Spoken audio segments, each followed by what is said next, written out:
Hello.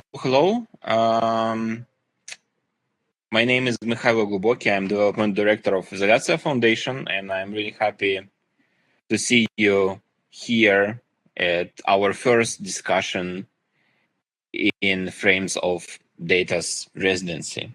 Data and Sovereign is our new project. It's a residency dedicated to privacy of private data in regions of Central Eastern Europe and Southern Caucasus. This is our target region where we are trying to focus our works. And this is the residency where we host artists in Ukraine virtually, but also we have a group of partners who are working with us and host physical residencies. One of them is Meat Factory in Prague, Project Atoll in Slovenia, Tallinn Art Hall in Estonia, and our another partner is Goethe Institute in Prague, who's also provide us with a huge support to implement this program. And during the residency, we're hosting two artists. In the case of Izolyatsia, we're hosting two groups of artists who are working on topics of data privacy.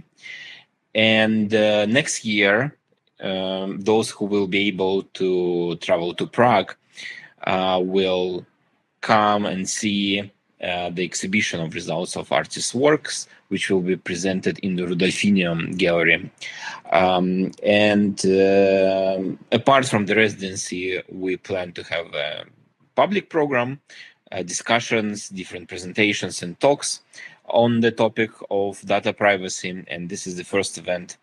And I'm really happy to see you all around, and I really hope that you will join next events. And as I said before, this is our experimental platform that runs on a dedicated server that we will delete afterwards. So it's also quite private, and we are not going to share any information with anyone about this talk and different technical issues connected to it.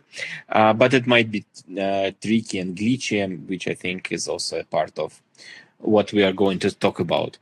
And I introduce you Lucy Nichai. She's a curator of Ukrainian part of the program. And she will introduce our speakers and talk about what this event about. Yes, thank you. You hear me? Okay. Good evening, everybody, and thanks for joining us in the first data talk. I'm Lucy Nichai, I'm a researcher, curator, and artist with a background in the crypto art community and culture activism. And now I'm happy to create an online program with Izolyatsia Foundation and develop the new art expressions in the Data and Sovereign project. The idea for today's event was founded on the communication between residents. It's a Sfera, it's a group of artists, and an expert. It's a RYBN, they are also here. And we decided to share some findings and critical moments what the artists faced and give them to govern this discussion. In the next hour, we will have the short introduction from the speakers, artistic conversation and open discussion. For efficient communication, we take a time in the end for the Q&A session, but I recommend texting your question to the group chat. If you see the group chat now, I think it's on the left part of your screen, yes, and you can open this and share your question to the group chat when they appear, because we will have the discussion in the process of this discussion, yes, and we can take in account your question also. Don't wait to the end of this conversation. And let's start. I'm sure already everybody had the time to study the speaker's bios. I just want to ensure that everybody in the same page and about the background of each of a speaker. I very shortly want to say about few words about the RYBN Collective. RYBN.org is an artist collective based in France, founded in 1999. The collective explored the complex relationship between technologies and economics through the extra-disciplinary investigation over the complex phenomenon. Each investigation as a landmark completes the map of the transformation of contemporary techno-capitalism. And RYBN.org artworks take a form of kamikaze trading bots, fully operating system, situated archives, or guides tours. The RYBN.org has also published several books, such as The Great Offshore and AI Go Shore. I hope I pronounce this name of the title of this book. And I fully recommend it to learning more on the RYBN.org website. It's amazing archive of amazing projects.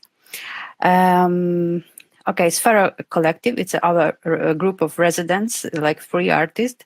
The collective of 3 creative technologists, Sylvia Rybak, Marco Winter, and Ula Sova Żybylska. It's correct? Yes, and who met during the studies where they specialized in 3D game engines and have science collaborated on the creation of digital environments and interaction aesthetic. Sylvia Rybak, originally trained in photography, is a researcher, digital artist, and culture worker exploring the hypothesis, social and economic structure and their dissemination through the technologies such as blockchain, gaming, and the internet. Marco Winter, with a background in media theory, data science, and music, is now focusing their research on the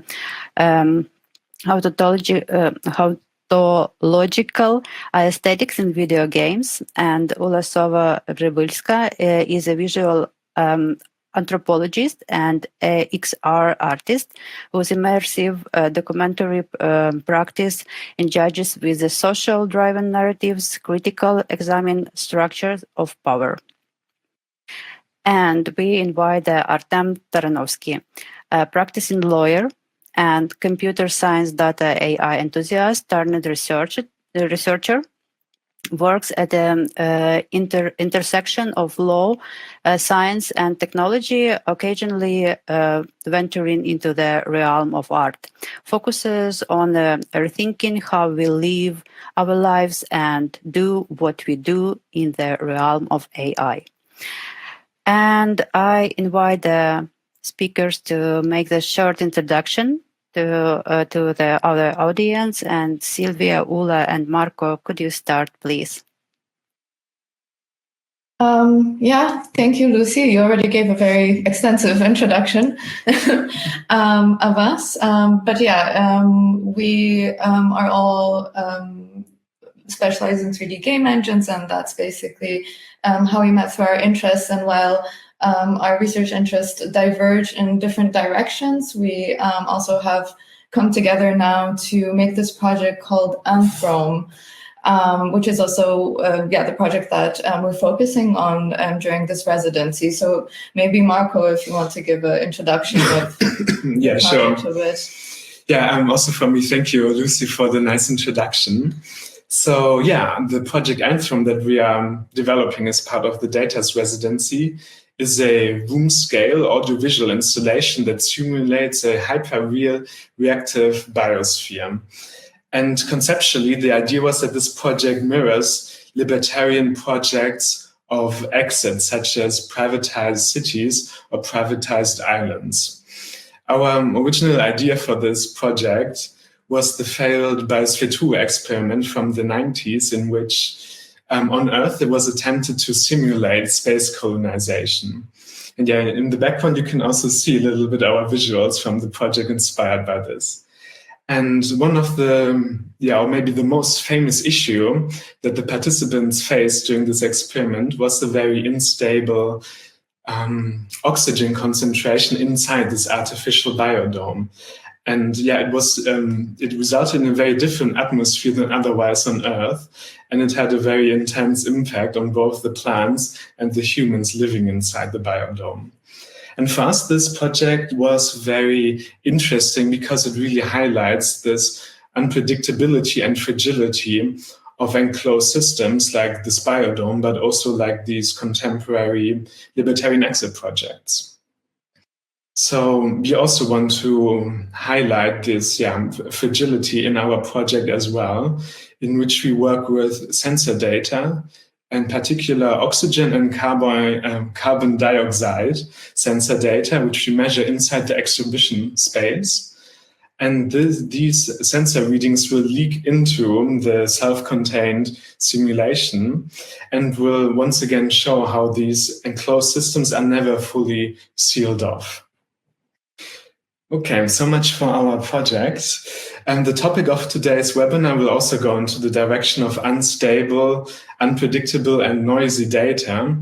And we developed this as a result of our ongoing conversations with RYBN.org, which we had over the last month. So yeah, I think this will be a lot of fun for us today. Yeah.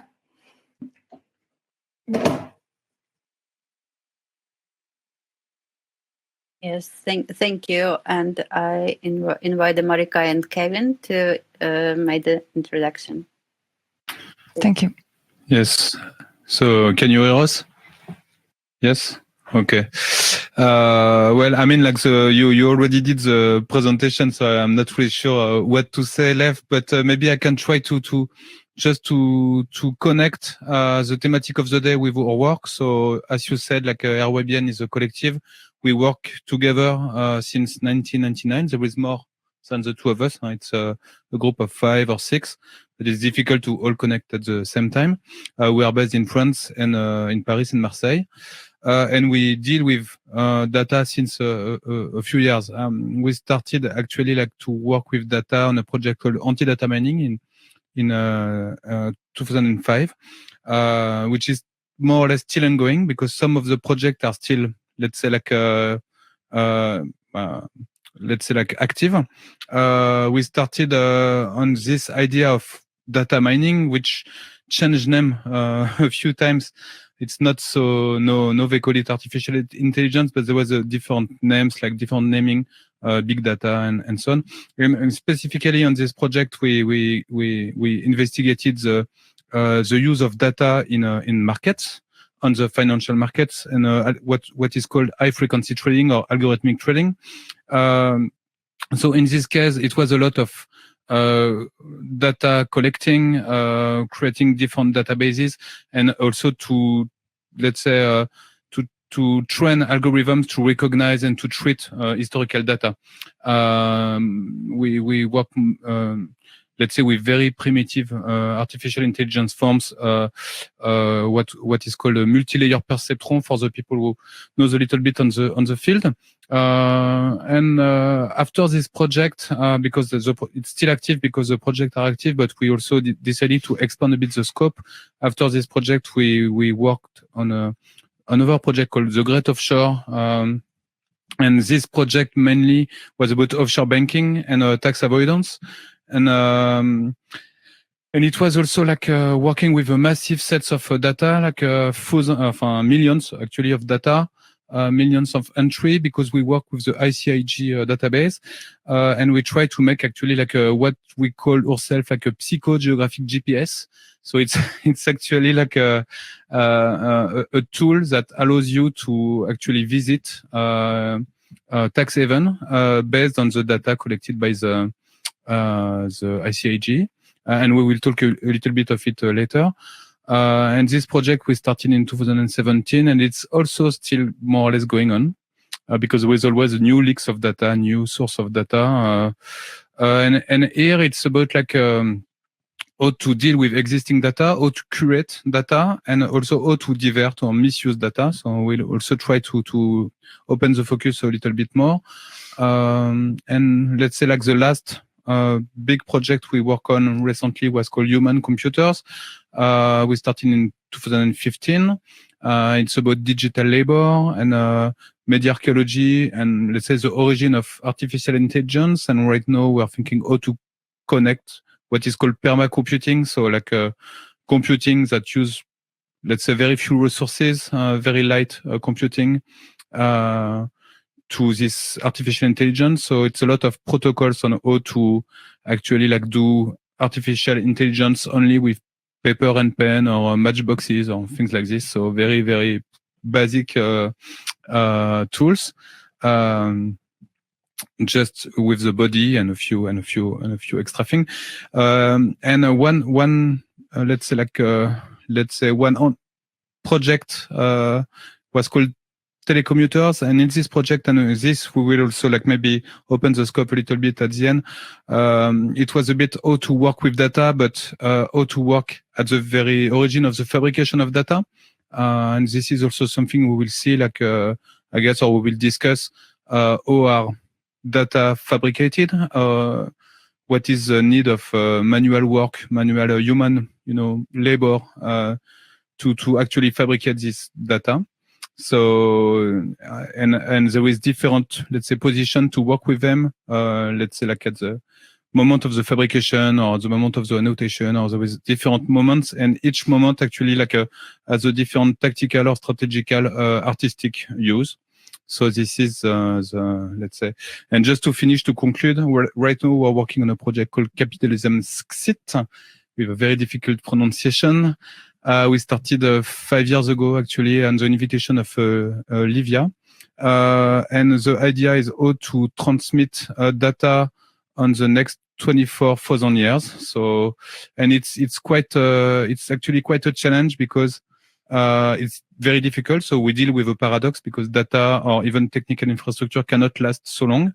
So we have this paradox of how can we actually create data that can last over this long period of time. So this is more or less just to connect with the different notions of, and I hope it connects also with the thematics of the day.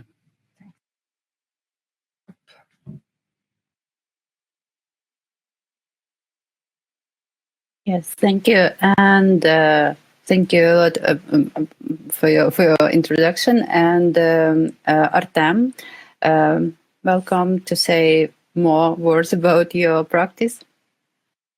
Hello, my name is Artem Taranowski. I was introduced from my bright side, and I think it's time to say some words about the dark side. And it has two factors that disturb me as a lawyer, still a lawyer. This time for many, many years, actually. The first thing is delusion, not just my colleagues, lawyers, but general public, that equals law, legal law, with physical law. That too many of us think that our laws written in legislation is kind of physical, that exists itself. But we forget that all those laws, all those norms and rules are human-made. We humans made it. It didn't exist before we made it. This is the first thing that disturbs me very much. The second one is somehow connected. This is about ability of law, of such rules to regulate what we have, our world, our relations. Is it able to do what it was able to do several thousand years ago, maybe, or hundreds years ago? And my opinion that law, as it exists now, is unable to do that because we humans, being so slow, we are at the same time so dynamic. And just if you think about where we were several hundred years ago and what we needed to regulate, to have rules for in our relations, and where we now, you maybe understand what I think. And this brings us to the notion that law maybe is not the best thing we have now to live our lives properly. But we have nothing now instead of law. But we see the art issues is maybe the first thing that showed us that law is unable to cover this dynamic sphere. And then closer to our topic, data come into existence and has become some topic not just to discuss, but to have in our real life.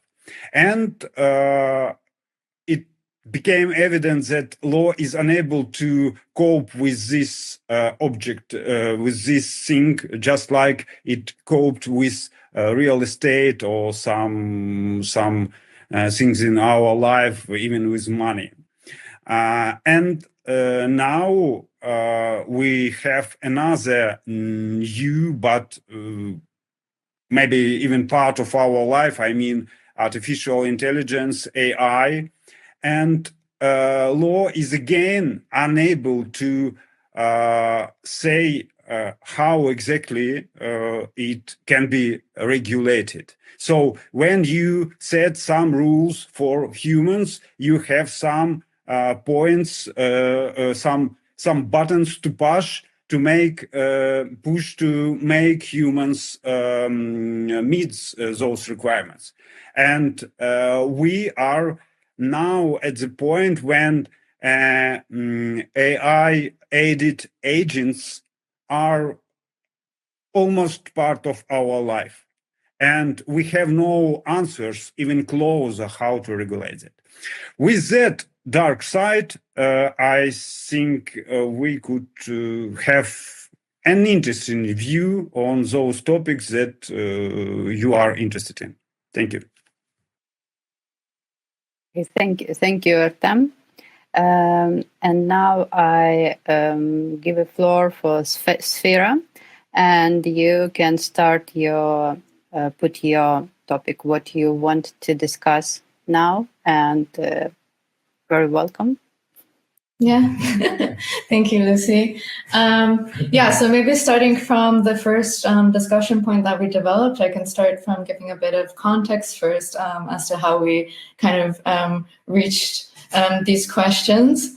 So in the context of our project, we had this notion of complex choreography arise, which is develops when we're thinking about data and negotiating how data is collected and presented, and how that changes according to very minor factors.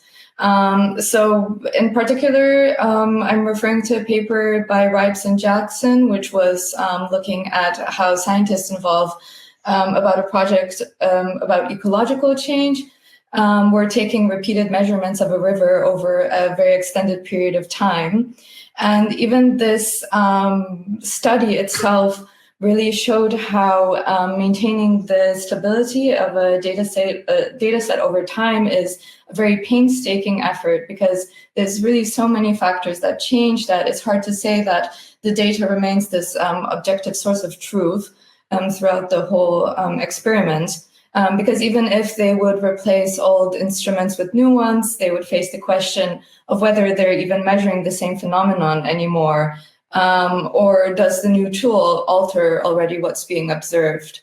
And this means that data, like in the case of this study, but also just in general, it doesn't only capture measurements, such as ecological change in this case, but it also captures shifts in methodology, technology, and institutional framings. So what the data claims to represent is also in flux the whole time. And in our project, since we're also using oxygen and carbon dioxide sensors, we are also very well aware of the fact that what they're giving us isn't raw data, but it's already filtered and calibrated and smoothed to an extent. So the sensors are already cutting these gases that they're measuring into numbers and selecting thresholds for how the change is measured. And even by the fact that we're selecting these two gases, we already kind of made a decision about the data that's entering our project and that's altering our project. So we're also effectively leaving other readings out. So each reading really reflects also the tools and the models and the assumptions we've made and the decisions we've made that influence, let's say, this virtual space that we've created. But yeah, since the sensors drift, they get recalibrated, or even one breaks and they get replaced, there's always this question of whether we're measuring the same thing or whether the definition of what we're measuring has shifted. But artistically, we're also really interested in this instability, and we're really interested in what opportunities or what glitches or even what messes, let's say, can develop from these values and figures that are very unstable.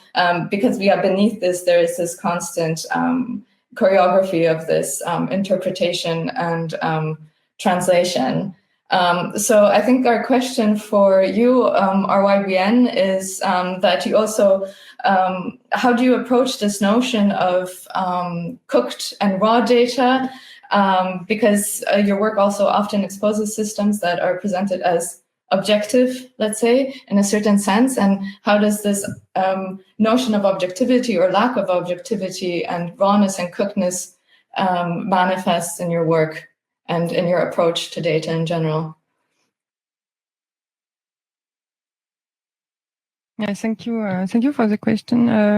I think if there is something related to objectivity is to present the lack of data we are confronting each time we work on a complex phenomenon or system. I mean, where we this question about raw or cooked data, for us, from our point of view, it's there is no raw data really. There is not difference between both, because as you said, it's datas are manufactured. Like they can be curated, shaped, smoothed, as you said, also tagged in other conditions. And raw is applied to data in the Silicon Valley, who talks about to harvest data as if it's a natural resource.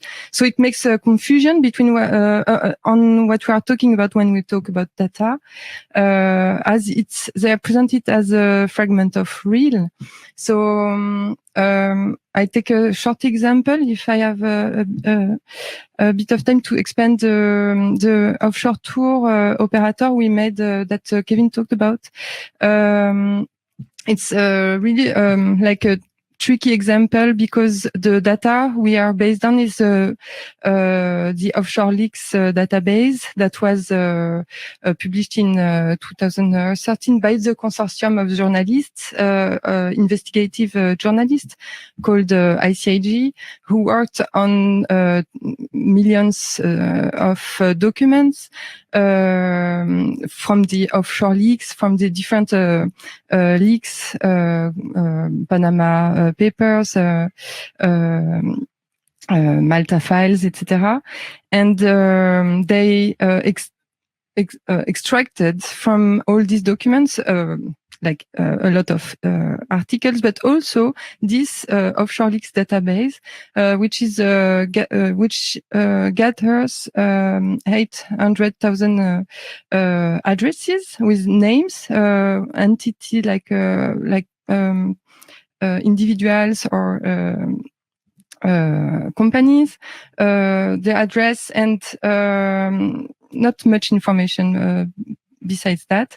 So it's all register of addresses, and there is on this a lot of work of editing. So it's easy to say from this example that the raw data is also the edited data. But what we made is just a really basic action on it. We just geolocalized the addresses and created this offshore tour operator as a device that geolocalized you and drive you through the city to reach one of the closest offshore addresses. So it's really easy, but because we wanted to relocate the topic of offshore finance, which is usually imagined as something really far away. So to relocate it in the neighborhoods. But the problem is that this offshore leaks database, what we are reflecting with offshore tour is covering only the tip of the iceberg of this really opaque industry that's escape from light. And it's far from exhaustive, and it's also slowly obsolete. So it's the data itself is also moving a lot and has a lot of specificity. So in this case, the targeted people who are in the database are moving, of course, and to disappear again. And so the offshore tour is turning into a ghost hunting in a way.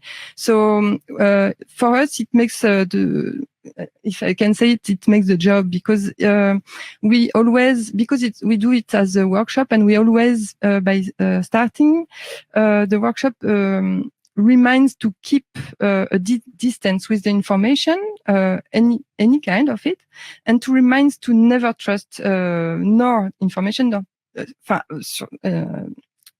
to never trust technology, in fact. Even we give this offshore tour that is like technology driving you in the city. So yeah, that's it. We of course, yeah, I don't know how to finish the sentence, but that's what I wanted to say about the raw data. I hope it helps. Oh, yeah. Yeah. Thank you. It's actually exactly what we were thinking about as well, because we also think about these notions of how we imagine data as clear, objective, ordered, and reliable, but actually it's not at all, because it's always, it needs to be put in context. When it's raw, it's messy, it needs to be interpreted by someone. And the issue begins when this data influences our reality in a way. And we often have a feeling that as a society, we are losing the agency. And there are different errors in data made. There are errors made by machines, and there are errors made by humans. So there are those notions of noise that is ignored by the machines as not important.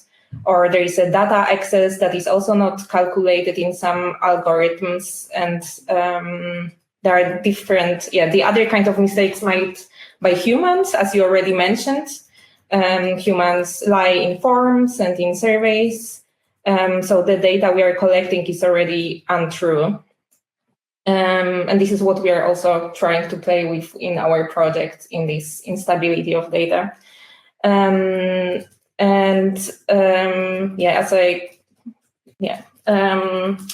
would like also to include Artem maybe in the conversation about it, because it would be interesting to know from the legal and political point of view, how the data manipulation works and how far it can be manipulated and how it happens nowadays. Okay, let us bear in our head the example RYBN brought to our attention. Data manipulation or spoiling maybe makes sense and matters when you expect some true information about something. But if not, it doesn't matter. Following that example, if you have that base of addresses of those offshore companies, for example, what is the purpose of that information, of that data? That is where an entity located, where an entity has its registered office or location. And when you need that information, truthfulness of the data does matter. But what if you just make that maybe artistic work like offshore tour company? And it doesn't matter who exactly is at that address. It doesn't, those who use or view or maybe look at that, it doesn't matter who exactly, what person, what entity is there. You just make your trip around those addresses. You look where much more such entities, where less those entities. So it does matter what you expect. If you expect some true information about something and data is spoiled when it some fabricated, manipulated, it matters. Else it doesn't matter. And here we, from the legal point of view, misusing or fabricating or manipulating data depends on the conditions the provider of the data set in his terms of service, so to say. So we take some data from some source, and that source defines what are the rules, what are the terms you use that information. And those terms may be very different. They may prohibit you some particular use, or those may allow you just one particular use. And whether you misusing data depends on what in those terms and conditions. So it does depend if you misusing those data with bad consequences or not. So, and if we look at artistic dimension, it's important to the so to say a recipe how data is cooked. So if you take in that raw data as an artist, and let us say we are talking about data from of financial markets, very sensitive, very valuable data. You take that and you need nothing but pattern in that data to use in your artistic practice. And having that pattern, you can purposefully manipulate, add some noise that doesn't change pattern a lot, but doesn't allow to see some information about those markets. So you can't use that for financial purposes, but you still can use it for artistic purposes. And then those providers who pursue you for misusing, can they really have evidences that these data you use are data you took from them? Because they can identify that only if that data remained uncooked, remained raw. But if you cook that the proper way, there is no liability. Such a thought.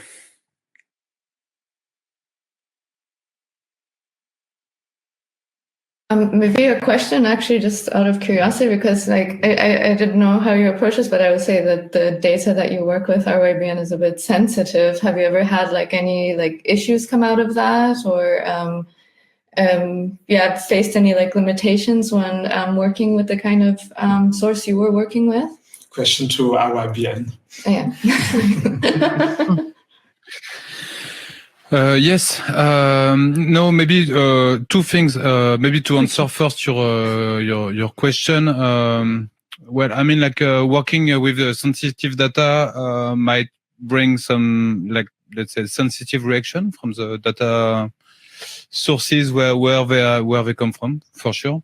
On the let's say regarding the offshore, we actually went quite, let's say, like into an immersion in different contexts, and actually the information were provided quite in a friendly manner. So on this particular project, where we expected a bit of I don't know, like it was actually kind of quite welcome, actually, strangely enough. For some other projects, yes, we have sometimes people asking us to stop to use certain type of data, etc. So it depends, and as you said, it depends a little bit if we reuse them or if we try to. I mean, like depends the strategic use of the data, for sure. And maybe also just. Yeah, to come back on the first on the very first comment by Artem. I mean, like if we did work on the outside of the offshore thing, is because actually like it is enabled by law. Strangely enough, I mean, like it is because actually like the tax optimization or tax avoidance has been legalized. So it doesn't actually give a lot of in the legal sphere, as you said, like sometimes law reach a point until it faces limitations. I do believe in terms of technology and in terms of tax optimization, it has reached a few limitations. At this very, let's say, like a notable example of tax optimization, which is actually enabled and constructed upon law. It's a total legal procedure. So it's quite difficult, and we have seen this with the ICIG investigation when they put the data on the public sphere. The only answer was like, yeah, okay, it's sorry, but it's legal. It's maybe not moral. It's maybe not. And what we faced actually was like a lack of information, a lack of knowledge about the mechanism of it. And so that's why the outside was also important, maybe to try to come at a different angle. So just to comment on that. Yeah.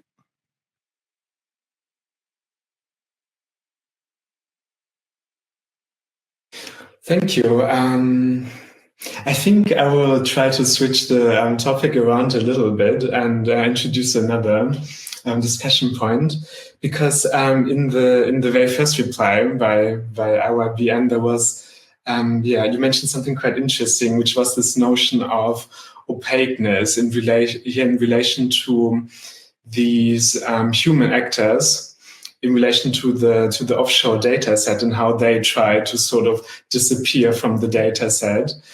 And of course, in the context of your work in this project, this was something that, you did not want to happen, something that was undesirable.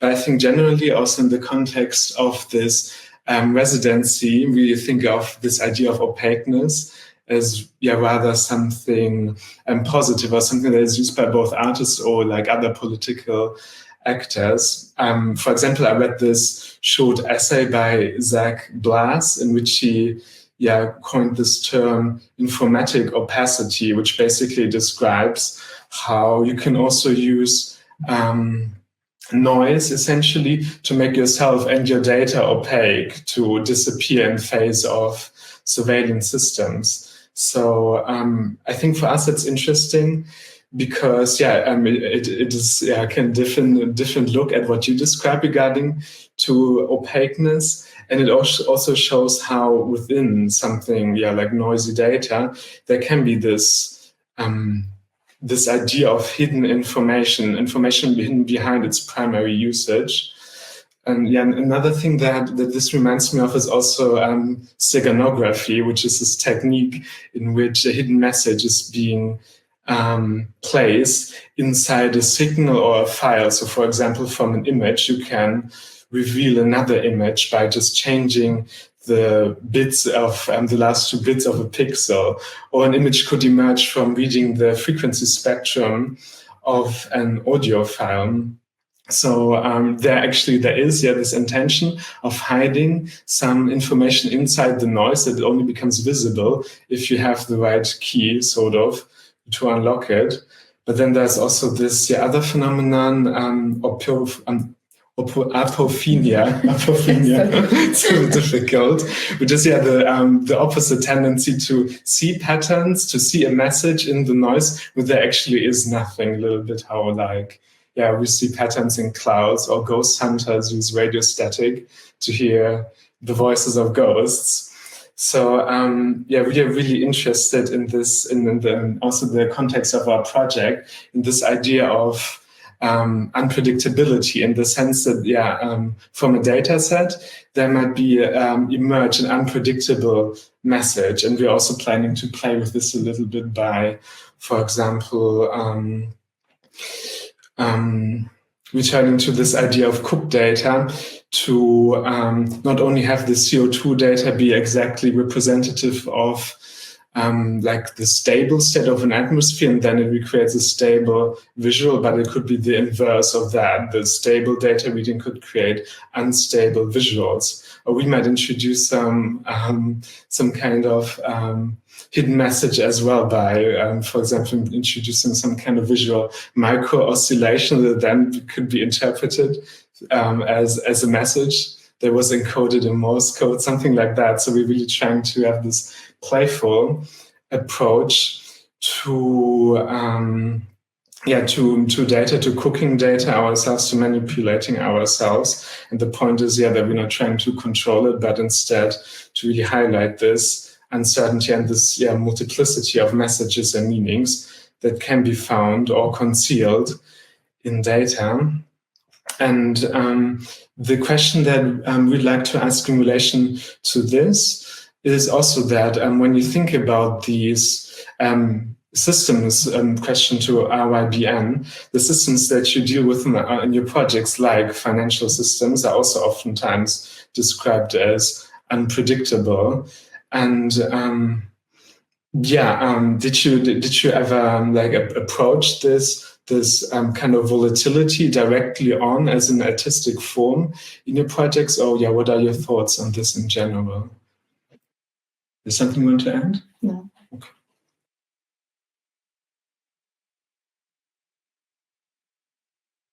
What? Yeah, there is a lot of things to say. I would just, before to answer to this unpredictability of the data, what you said, like steganography, opacity, or signal search in the noises are very different ways to cook data. I mean, from an input or from an output, because it depends. For opacity and steganography, for example, it's more input, I would say. And about without transition, to talk very quickly about one project that will maybe give some answers about unpredictability, is on financial sector.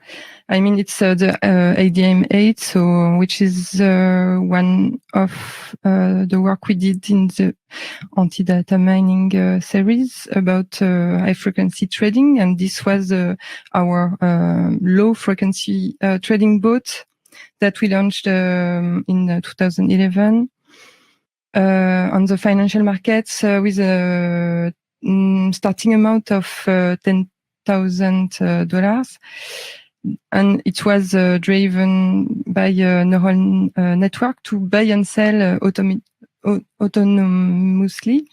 So he continued to operate and this until its inevitable bankruptcy. So this was this is like the kind of this autonomous performance of the bot in the on the markets, and to be able to exhibit it, we monitored the generated data, so in different ways to try different form and supports. And of course, what I can say about that is that its moves are unpredictable, but it's not comparable to really random, because it's generic a specific signal and kind of, in a way, authenticity. So this bot has been, for that, retro-engineered by a student in data science, to say that he was, this student was working with the data that was produced. So he found something to say. So at least there were not only random in it. And so the only thing that we scenariized that is finally that when it ends, for us it's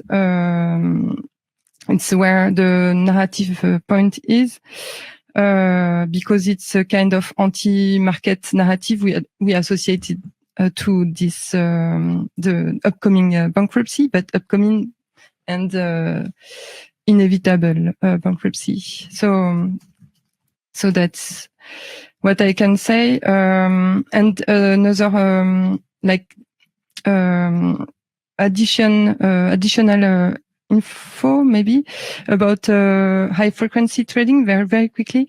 It's because it runs about 80% of the transaction volumes on the market, depending on the places, and it takes benefits from any kind of variation. So to gain in efficiency, to be more efficient, it instead of like trying to predict, to find an order inside the next event to come, or to an order into the data that are already generated, it provokes the crashes. So it's much more easier to make money from crashes that you provoke than that you predict, because the prediction is uncertain also, at least. So that's why it's Nanex who say about that high frequency trading is generating micro or flash crashes every day because of that. Just maybe a little comment about that. So when you analyze and when you retro-engineer actually the high-frequency trading, it is very close to the, let's say, like hacking practices, especially the black hat hacking practices. They have quite interesting names. The most well-known is called the front-running, It was actually like disclosed in a book called Flash Boys in 2013 or something like this. The one that causes flash crash of the 6th of May 2011, which is the most well-known crash in the African Sea market, was called quote stuffing. It's a technique where you actually like order a lot of different operations until you crash clocks. And when the clocks are crashed, actually you can behave in different manners. So there was a lot of different techniques. They were referenced by many different institutes, not only in Annex, but also like let's say more classical institute like Credit Suisse or big banks. They also like produce a list of. And regarding this, there was a very interesting comment by Eli Ayash, who is a philosopher of markets. He's also involved in the trading industry, but also like he thinks and he write books about it. And what he say like the markets, it's not a tool to actually like anticipate or to predict the future, especially the algorithmic, where the obsession is to predict with this kind of prediction machines. But it's actually a tool where you can shape the future, which is a very different. And this is also the way I think we can see technology, not something where because actually it's very difficult to predict based on data, because data is from the past, and it's very difficult to actually like predict something which is not recorded or registered in your history. Usually because like future events, like this black swan fury, actually occur in new manners. It's very difficult to predict. So you don't try to predict, you actually analyze risk and you try to behave accordingly.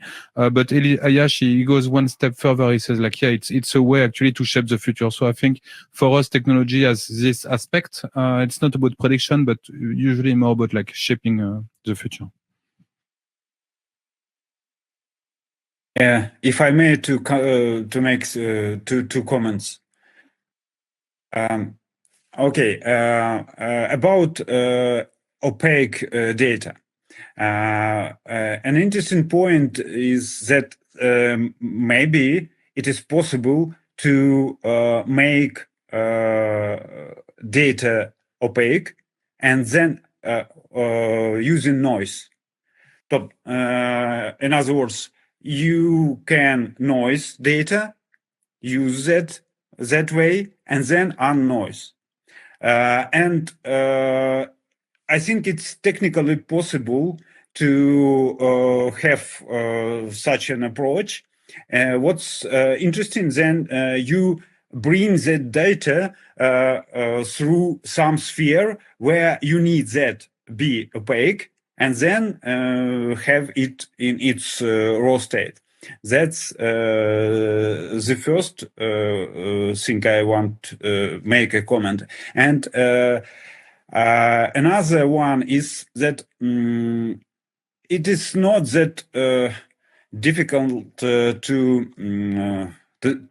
think about some maybe discussions about whose data is that. So it is technically possible to collect or harvest, so to say, one and the same data independently, and then we can have a case that one person claims that it's his or her data, and another person claims exactly the opposite. And here we have one example from copyright sphere. It was very famous case in the United States. It was about phone numbers, phone books. When one company claimed that another company used data from their book. The thing is that having no creative part in just laborious manufacturing or harvesting data, it means that you can't protect your work with copyright. And what's important and what's maybe useful from that case from copyright was the following. The company claiming it were their data that they purposefully made some mistakes in those data about persons. They just put there some non-existent persons, and another company just repeated that. So protecting data maybe here, what's possible?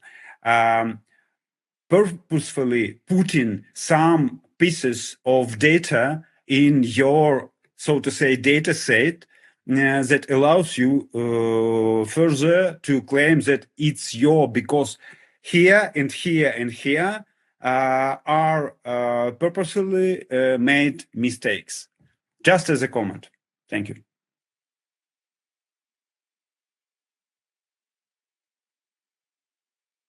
Yeah, thank you. I was wondering how much time do we have left? Do we have any time left? Can we ask another question or? Yeah, we have you have the 10-15 minutes to finish your discussion, and we have a few questions to the end. Okay. Okay. Maybe one last question from us, and you mean that there are a few questions from us or a few questions from the floor? I think it's most important to discuss your question, what you already put into your plan. Yes, and after that we finish with some general questions. Okay. Okay. Excellent. So we have one last question. Like when we were when RYBN was talking about data prediction, I was wondering how it works in lawmaking, because I think it's a similar discussion right now that laws are being created based on algorithmical predictions, but not on actual events. And I'm not a lawyer, so I have no idea how it goes. So maybe you could tell us something about it. I can. Yeah. The thing is that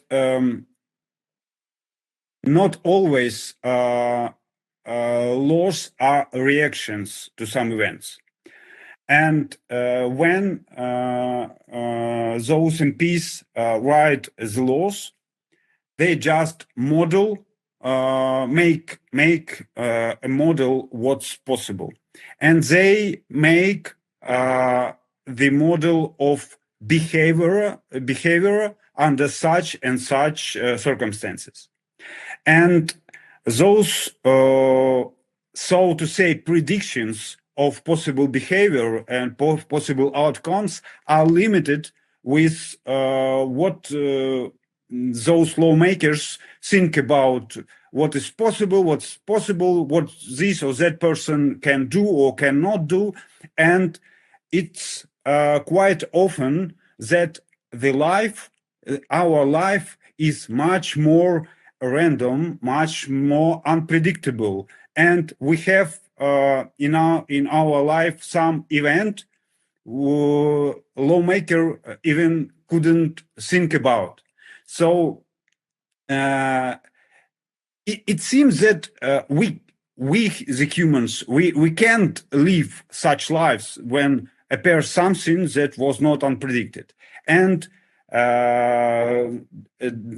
day in, day out, we live with such unpredictable situations.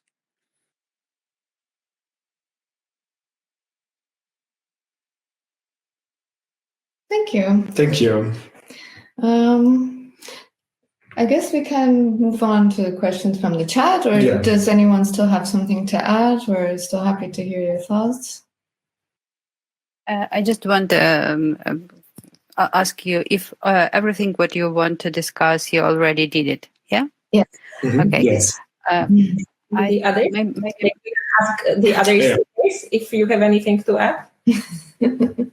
No. I just want to ask Mikhailo, maybe you can ask a question by voice.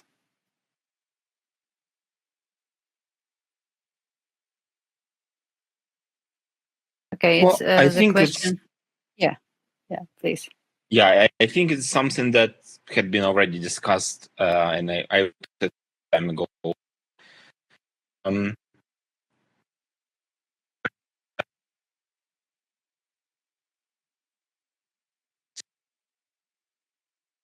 We can't We hear haven't- you, Mikhailo. Sorry.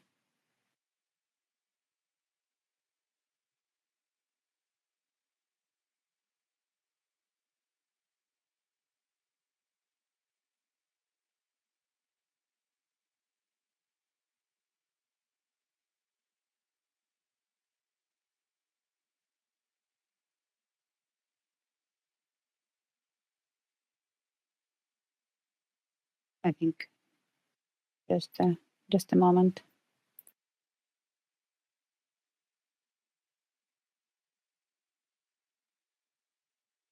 Okay, I think what I can read the question if you can't see it. Is there the way to use data integrity checks in a data sequences to verify what is annotated, or to actually see what data was changed? Was the error or glitch, or imagine can become a zip archive. I don't know for whom it's question, but if you can reflect to this.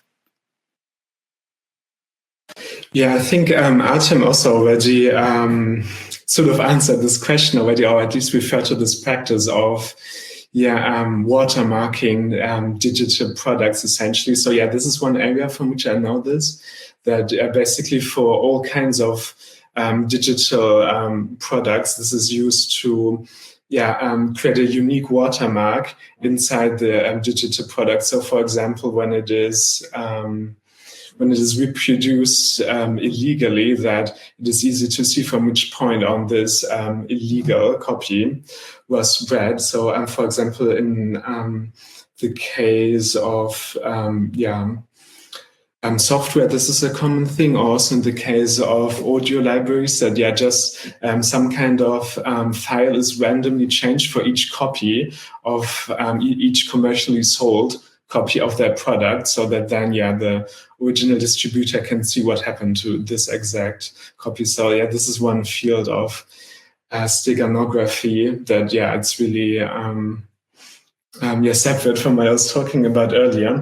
But it's a common practice as far as I know, especially in these commercial fields. Of course, it could also be used creatively, either to see, for example, if someone else has read your message that you've sent to someone else that you only want this other person to read. So it can also be used for non-commercial purposes like that. Another example is text generated by LLMs, large language models with generative AI, when the text generated includes some Unicode symbols which are white spaces, so those are invisible. Some of them are visible, is that dashes not use not dashes but long dashes, and that is kind of sign that it was AI generated, but it's much more deeper because it's about other symbols. You can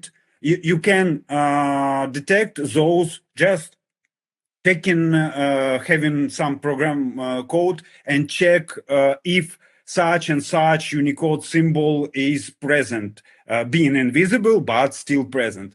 Another kind of watermarking nowadays.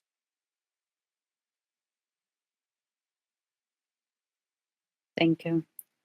I have very, I don't know, it's very abstract question, but I think maybe it's not about that, not very technical issue. It's just ethical issue in the artistic practice. And I think it would be very interesting to hear from you how you think could they mention what the expression, what you do as an artistic expression, mentioned as an artistic one, let you avoid of some responsibility for manipulation of data. For example, some people can be tricked by this information what they get from your artistic expression, for example, and took it on as a truth. And if it ethically to use the manipulation and some glitches, some especially made action, if you create the artistic project, if you, for example, mention what you practiced being created based on the data.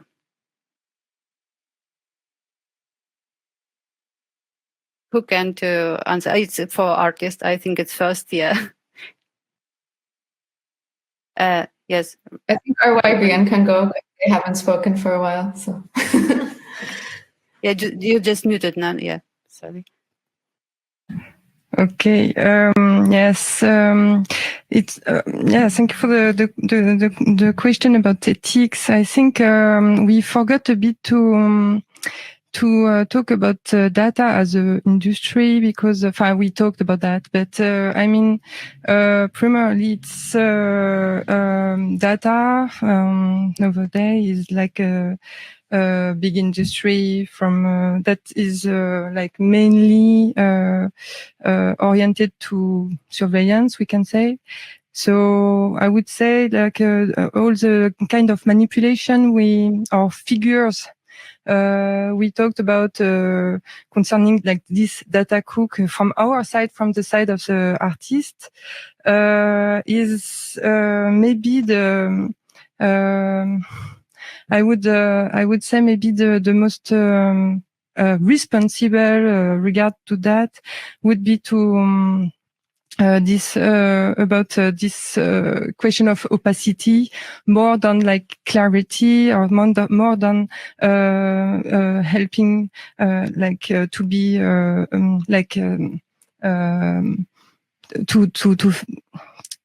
clarity. I mean to be just into the representation. It's really the question of opacity would be the right answer for me, to try to find maybe ways to change the data to work or to play with that. Right. For example, in this situations of data surveillance. Shortly.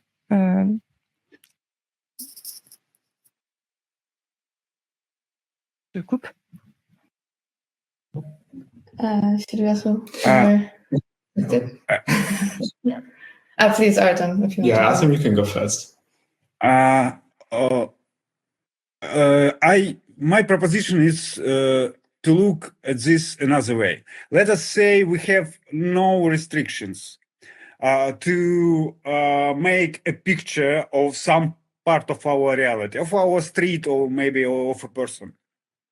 And we make it in two different ways. The first one is camera. I mean, making photograph, making almost fixing reality, very sharp, very accurate, one way.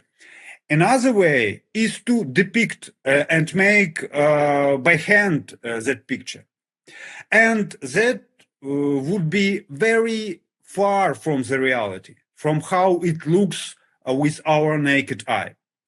The question is, how ethical is reproducing reality in such a way?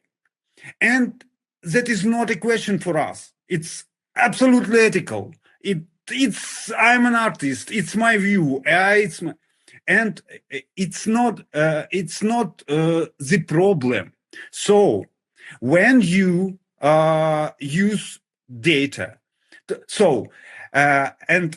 we may even say that depicting reality that second way is kind of manipulating, fabricating, maybe misusing data of reality. And we still think it's okay.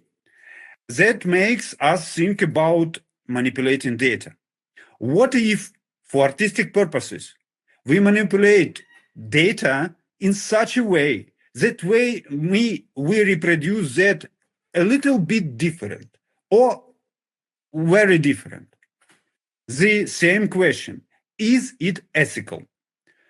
It would be not ethical when a doctor, a medical worker expect accurate data about heart or maybe blood or maybe something, and those data are manipulated. That it's not ethical. But if we talk about artistic purposes, I think it's any kind of manipulation is ethical. So that's a short view on the question. Thank you.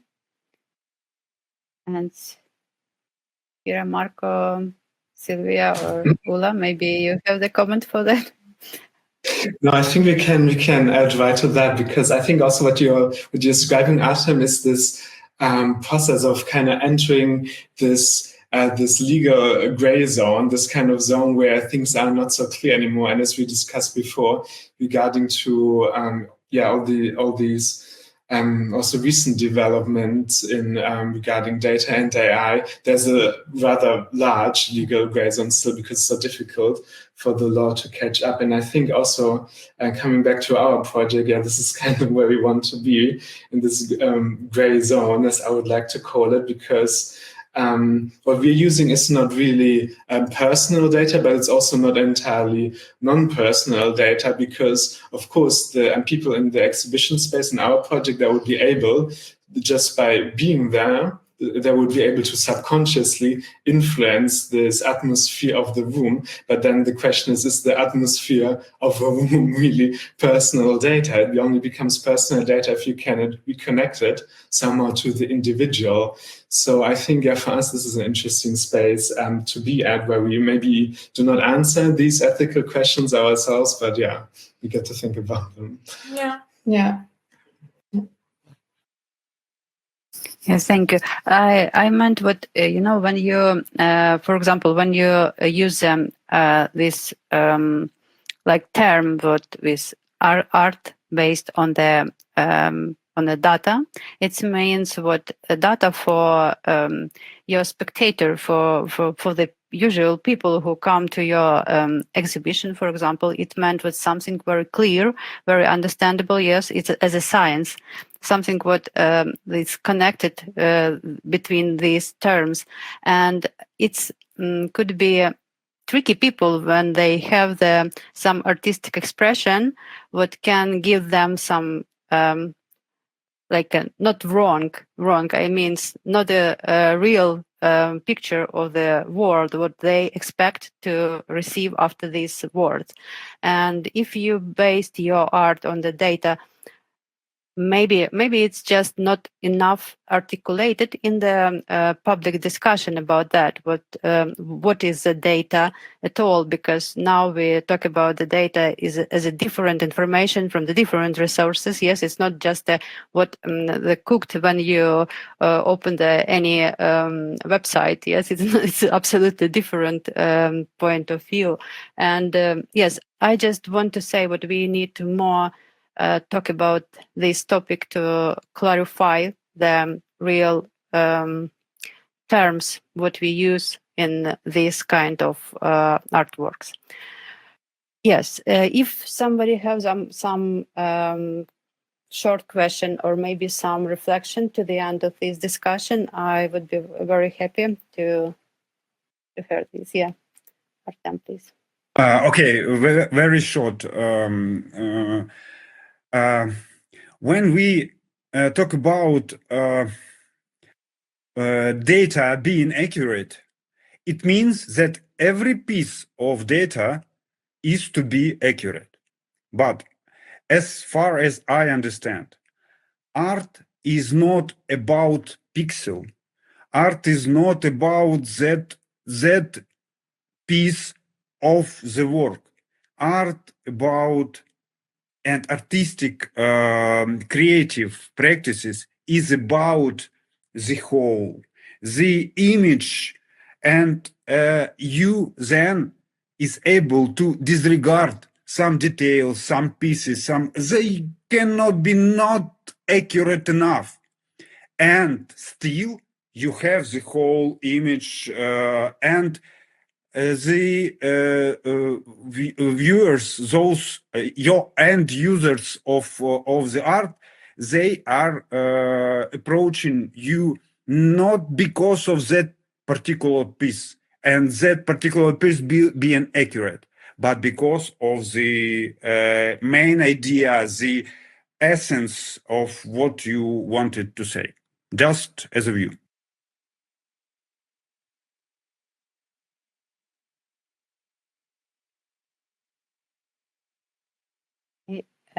Thank you. I think we can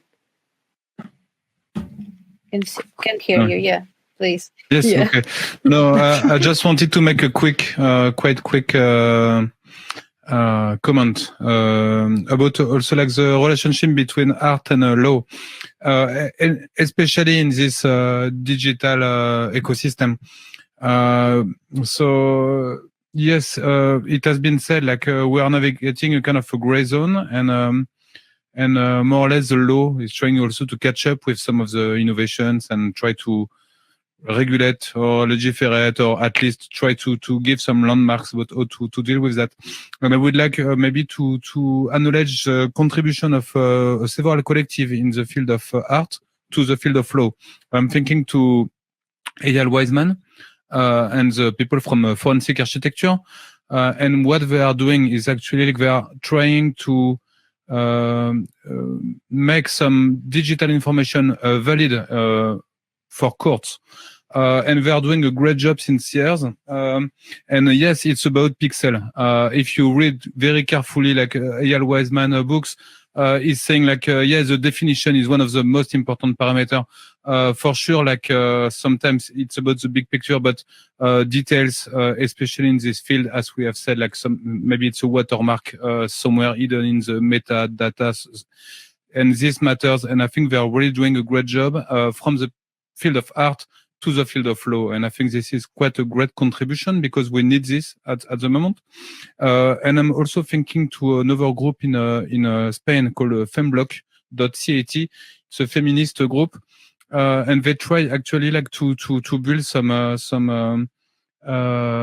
also some kind of data expertise that allow actually like to sue people that are making like cyberbullying, especially usually men to women, and this is also like a brick which is missing at least in the Spanish law, and there are they gain so much recognition in their field and their expertise that they are transforming into public service in Spain, and I think this is like examples that where I think like there is like this kind of because I think like it's not separated spheres or separated domains, but it's interconnected and in constant dialogue, and and that's what I'm very glad of this encounter and this dialogue altogether, because I think this is this moment of discussion, of interdisciplinary discussion that make things going a bit forward. So yes, thank you for this opportunity.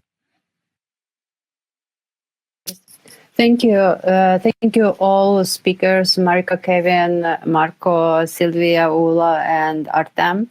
I'm very happy to see you today in a good mood and this nice conversation. I think it's a very specific conversation. I think maybe we will do the next step and invite people to the next topic what we created together. Yes, and I wish to see your final work next year on the exhibition, and I think I would be happy to share my personal data to change some pictures on your picture, yes, on your work, and it's mean see you in Prague next year, but also I invite everybody who is still here to follow our other website or social media and wait for the next data talk. And thank you again, and thank you to be with us, and see you. Thank you. See you. Thank you. Thank you. Thank you. Bye bye.